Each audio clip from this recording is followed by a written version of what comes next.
Good morning, everyone. I'm Dr. Olivia Blackman. A very warm welcome to the significant conference on refugees and immigrants in the STEM workforce. It is with immense pleasure and a deep sense of purpose that we convene here today in collaboration with two esteemed partners, George Mason University, Fairfax Economic Development, and Oak Ridge Associated University STEM Accelerator. Our partnership with GMU and Fairfax EDA underscores a shared vision, one that recognizes the extraordinary potential that refugees and immigrants bring to the STEM workforce. We are truly delighted to co-host this event with them, reflecting our collective determination to create a brighter future for all aspiring STEM professionals. Today, we gather as a community, not just as professionals, but as architects of change.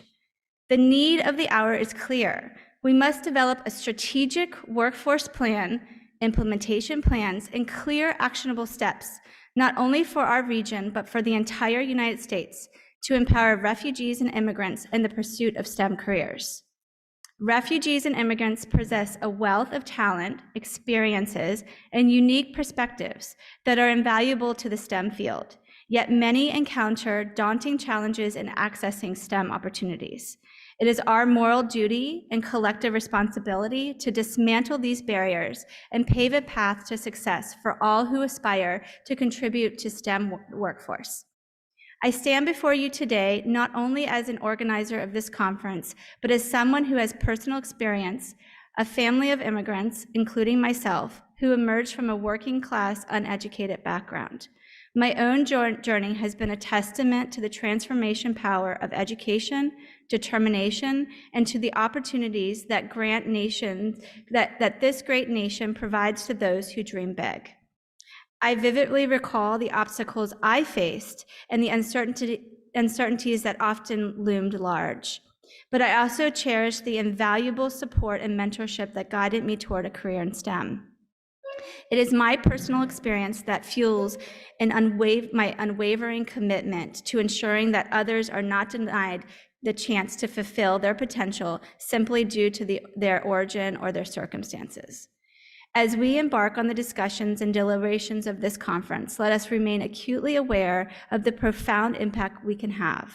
We are not only shaping the destinies of individuals, but also charting the future course of our community, our nation, and the global STEM landscape. Our shared vision and mission is to develop a strategic work plan, complete with concrete implementation plans and actionable steps, and we hope to come together today to recognize that.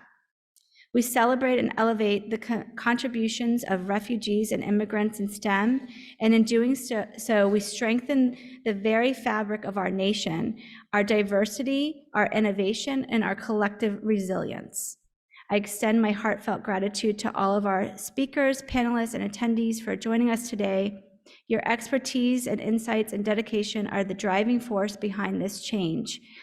Let us seize the opportunity to engage in thoughtful dialogue, share our wisdom, and together craft a brighter and more inclusive future for refugees and immigrants. And I would like to welcome my next guest, Dr. Rebecca Hirsch. Thank you. Thank you, Liv.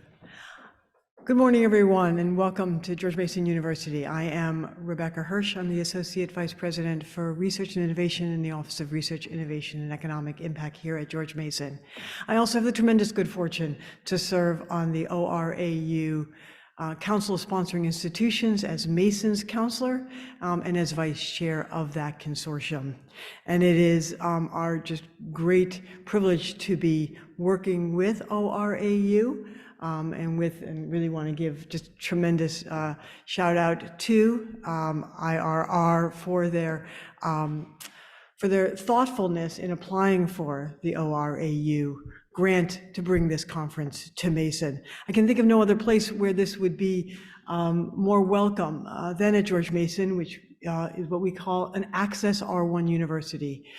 We accept an overwhelming majority of the folks that apply to George Mason and want to have George Mason as a place where people can increase social mobility, where they can find a path to their degree and to the work and research and education and the opportunities that a world-class university can bring. I also want to just spend a minute to talk about our partnership with ORAU. We have been a member of the consortium, which includes 153 consortium members, and that provides us with opportunities like this to collaborate with experts across different universities, with experts at ORAU, to have funding opportunities for our students like the STEM Accelerator. We write joint proposals together, and so that has been a tremendously meaningful collaboration and partnership. We also attend ORAU's annual conference, and this year's theme for that conference is redefining the next generation in the STEM enterprise. And so again, including refugees and immigrants and those voices in that, what we're looking for as the next generation STEM workforce is just a tremendous opportunity for us. So without further ado, and I don't want to take any more of your time, again, welcome to George Mason. We are delighted to have you here. And with that, I'd like to just introduce Dr. Jim Whitty, who is the director of IRR. Oh, good morning. Thank you for coming, and I'll add my thanks, sort of pile on with Liv and Rebecca, and thank the panelists, the speakers, the audience here and online. And you know, this really is such an important moment. And as we began to develop the idea for this conference, we thought about the ways that humanitarian aims caused by the refugee crisis can coincide with economic interests and the need we have for the need we have for STEM talent, and STEM talent at all different levels. And I think one of the things you're going to learn today is how broad STEM is and the different sorts of occupations that can fall under that umbrella. And we'll be talking quite a bit about that.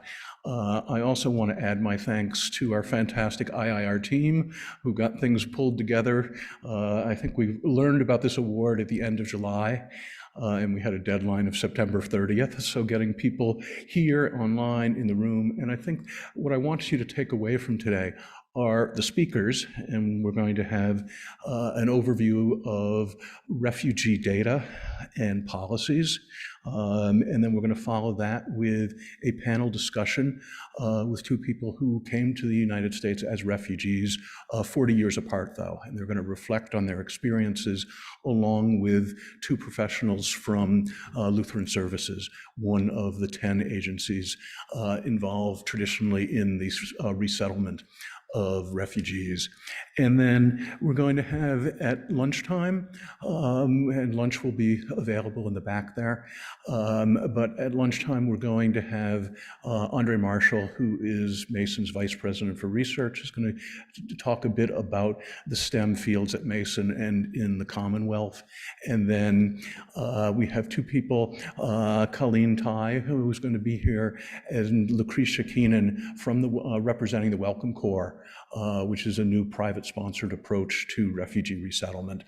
And in the afternoon, we're going to have two panels, one educational, looking at different institutions all the way from Fairfax County adult and community education through Mason, but in between registered apprenticeships. We were unable to get someone from Nova, but they're also an important part of the STEM education puzzle, and we will continue talking with them in the future. They had a lot of people traveling this week.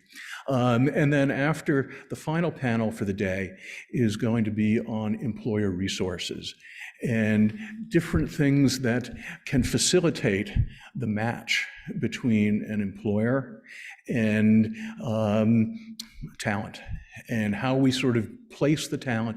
And there are ancillary services, everything from legal services to language instruction to transcript and credential evaluation that are all part of this process and can make it go more smoothly. So we have people who are going to speak to those themes and inform one another about the potential here, the resources that are available, and then to begin to think long-term about what could be done in the future, which is how we're going to wrap up at the end. One of my real interests in this is thinking about the Welcome Corps, which you'll learn a lot about today, but the potential for that to change culture and change thoughts about foreign-born individuals in the United States. To the extent that the Welcome Corps is able to move people around and resettle them across the country, then groups of native-born Americans who have not had the contact that leads them to believe, hey, this is just my neighbor. This is someone who has a good job, whose kids go to my school, that we may share a place of worship.